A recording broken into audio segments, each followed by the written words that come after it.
ఒక్కసారి కొమ్మూరి గోల్డ్ కి కాల్ చేయండి. తాకట్లో ఉన్న మీ బంగారాన్ని విడిపించి మార్కెట్ ప్రైస్ కి వాళ్ళు కొనుక్కుని మిగతా డబ్బులు మీకు ఇచ్చేస్తారు. హలో అండి, అందరికీ నమస్కారం. మాజీ మంత్రి వైసీపీ నేత అంబటి రాంబాబు గారికి బెయిల్ వచ్చింది. కానీ జైలు జీవితం మాత్రం తప్పడం లేదు. మీ అందరికీ తెలుసు, ముఖ్యమంత్రి చంద్రబాబు నాయుడు గారిని రకారం భాషలో తిట్టడం ఫలితంగా అంబటి రాంబాబు గారి మీద కేసు నమోదు చేసి అరెస్ట్ చేయడం జరిగింది. కోర్టు ఆ రోజు 14 రోజుల పాటు రిమాండ్ విధించింది అంబటి రాంబాబు గారికి. ఆ రిమాండ్ ముగియటం ఫలితంగా అంబటి రాంబాబు గారికి నిన్న బెయిల్ ఇవ్వటం జరిగింది. నల్లపాడు పోలీస్ స్టేషన్లో నమోదైన కేసు మేరకు అంబటి రాంబాబు గారికి బెయిల్ ఇవ్వటం జరిగింది.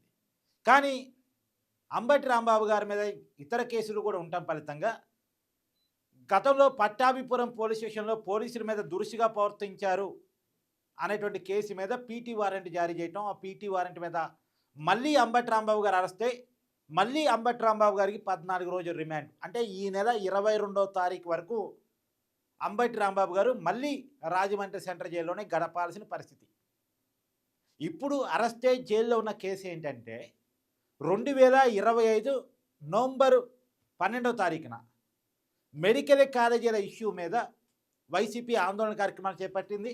అందులో భాగంగానే అంబటి రాంబాబు కూడా ఆందోళన కార్యక్రమాన్ని చేపట్టారు.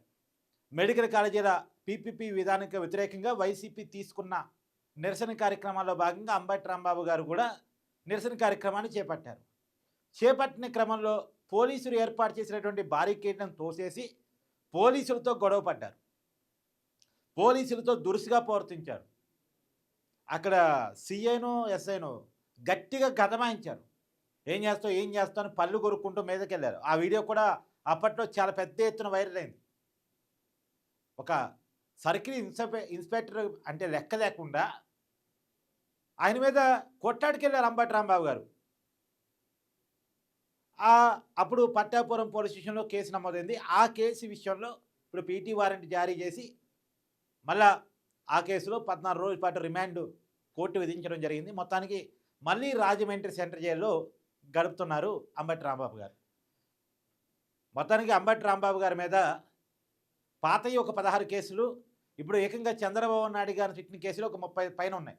ఈ కేసులో బెయిల్ వచ్చింది కాబట్టి ఇంకా ఆ కేసులు పెద్ద పరిగణలోకి రావనుకోండి. కానీ చంద్రబాబు నాయుడు గారిని తిట్టిన విషయంలో శ్రీకాకుళం నుంచి ఇటు చిత్తూరు వరకు అన్ని చోట్ల కూడా టీడీపీ కార్యకర్తలు అంబటి రాంబాబు గారి మీద కేసు నమోదు చేశారు. సహజంగా లకారం భాషలు తిట్టిన తర్వాత అందరికీ కోపం వస్తుంది కదా. సో ఒకే విషయం మీద అనేక కేసులు నమోదై ఉన్నాయి. సరే, ఆ కేసులన్నీ ఒకే కేసుగా మారుస్తారేమో చూద్దాం. నిన్న కోర్టులో కూడా అంబటి రాంబాబు గారి న్యాయవాదులు అదే వాదించారు. ఒకే విషయం మీద ఒకే సంఘటన మీద అనేక కేసులు నమోదు చేశారని చెప్పేసి. సరే, ఆ కేసులన్నీ మెరిచి చేయొచ్చు కాక, సరే ఆ కేసులు కాకనే అంబటి రాంబాబు గారి మీద గతంలో పోలీసుల మీద దురుసుగా ప్రవర్తించినవి అయితే ఏంది, అరే పోలీసుల ఆంక్షల్ని ఉల్లంఘించి చేసినటువంటి కార్యక్రమానికి సంబంధించి అయితే అనేక కేసులు నమోదై ఉన్నాయి. సో అంటే అన్ని కేసులు రిమాండ్ విధించేంత కేసులు కాకపోవచ్చు, స్టేషన్ బెయిల్ కేసులు కొన్ని ఉండొచ్చు. సో ఒక 4-5 కేసులు ఖచ్చితంగా ఉంటాయి. సో అంబటి రాంబాబు గారు అయితే ప్రజెంట్ పట్టాభిపురం పోలీస్ స్టేషన్లో నమోదైనటువంటి కేసులో ఆయన జైలుకి వెళ్ళారు. నాకు తెలిసి చూడండి, ఆయన జైలు నుంచి బయటకు వచ్చిన తర్వాత జైలు జీవితం మీద ఆయన యూట్యూబ్ ఛానల్లో ఒక సిరీస్ చేస్తారు. నా జైలు జీవితం ఇలా కొనసాగింది, పోలీసులు నన్ను ఇలా ఇబ్బంది పెట్టారు, నన్ను కావాలని వేధించారు, పోలీసులకు రోజు పైనుంచి ఫోన్లు వస్తున్నాయి, అంబటి రాంబాబుని వేధించారా, అంబటి రాంబాబుకి పలానా సౌకర్యాలు లేకుండా చేశారా అని ఫోన్లు వస్తుండే అని ఈయనకేనగా ఊహించుకొని కొన్ని ఖచ్చితంగా చెప్పే ప్రయత్నం చేస్తాడు. మొన్న అరెస్ట్ అయినప్పుడు కూడా చెప్పాడు కదా, పోలీసులు నన్ను ఇబ్బంది పెట్టారు, స్టేషన్లో కాళ్ళు వెడల్పు పెట్టి నన్ను శారీరకంగా ఇబ్బంది పెట్టే ప్రయత్నం చేశారని చెప్పారు కదా.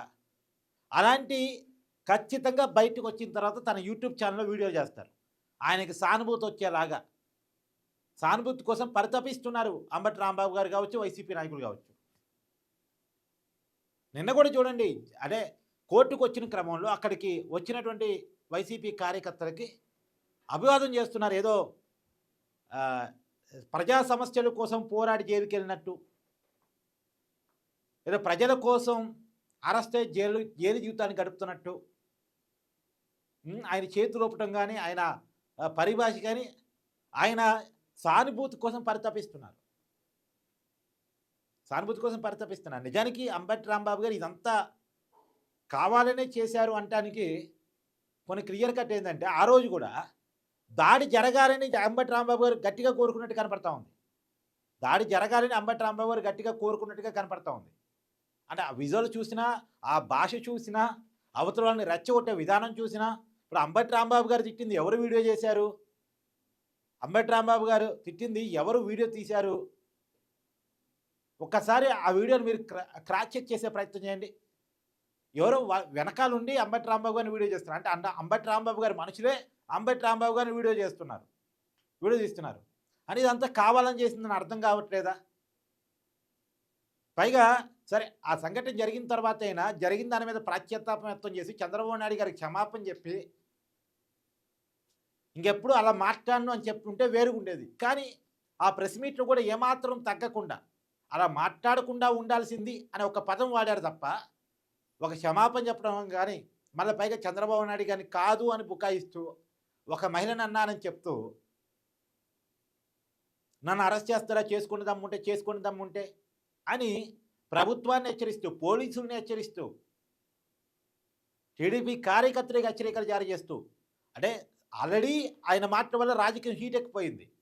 ఆయన ఇంటి వైపుగా టీడీపీ కార్యకర్తలు దూసుకొచ్చే పరిస్థితి. దాన్ని సమయనం పరిచాలా, ఇంకా రెచ్చగొట్టే ప్రయత్నం చేయాలా? రండి చూసుకుందాం, అరెస్ట్ చేయండి దమ్ముంటే, ఈ పదాల వల్ల పరిస్థితులు ఇంకా హీట్ అవుతాయా లేదా సమన్వయపడతాయా? ఇక్కడ మనం అర్థం చేసుకోవాలి. ఇది కావాలా చేసిందా లేదో అనుకోకుండా జరిగిందా అనేది ఇక్కడ మనం అర్థం చేసుకోవాలి ఎవరికోవాలిగా. మరి దీనికి సానుభూతి పొందే ప్రయత్నం అంబటి రాంబాబు గారి ఇంటికి రోజు కొంతమంది నాయకులు వెళ్ళి, అందు కూడా పర్టికులర్గా మళ్ళీ అంబటి రాంబాబు గారి సామాజిక వర్గానికి సంబంధించిన నాయకులనే పంపిస్తున్నారు. ఎందుకు? దీంట్లో క్యాస్ట్ పాలిటిక్స్ నడిపించాలి. అందుకని నేను నాగబాబు గారు అన్నారు, ఆయన పోయింది ఏమన్నా కాపుల కోసమా? కాపుల సమస్యల కోసం ఉద్యమం చేస్తే ఏమన్నా జైలుకి వెళ్ళాడా? ఏ రోజన్నా కాపుల కోసం మాట్లాడా? పైగా అంబటి రాంబాబు గారు, పేరు నాని గారు కాపు నాయకులను తిట్టడానికే ప్రయారిటీ ఇచ్చేవాళ్ళు వైసీపీ అధికారంలో ఉన్నప్పుడు. పవన్ కళ్యాణ్ని టార్గెట్ చేయడానికి, పవన్ కళ్యాణ్ గారి కుటుంబాన్ని టార్గెట్ చేయడానికి, పవన్ కళ్యాణ్ గారిని వ్యక్తిగతంగా టార్గెట్ చేయడానికి ప్రయారిటీ ఇచ్చేవాళ్ళు. ఆ రోజు గుర్తురాని కులం ఈరోజు ఎందుకు అంబటి రాంబాబు గారు అవసరం వచ్చింది? సో ఏది ఏవైనా అంబటి రాంబాబు గారు ఇంకొంతకాలం జైలు జీవితాన్ని గడపాల్సిన పరిస్థితిలో పడ్డారు. సరే, మరి అయినా సరే అంబటి రాంబాబు గారి సింపతి వస్తుందా అంటే, రియాలిటీలో ఆయన భాష అందరూ చూశారు. ఆయన అరెస్ట్ కావడానికి కారణం అందరికీ తెలుసు. ఇంకెక్కడి నుంచి వస్తుందండి సింపతి కోరుకుంటే?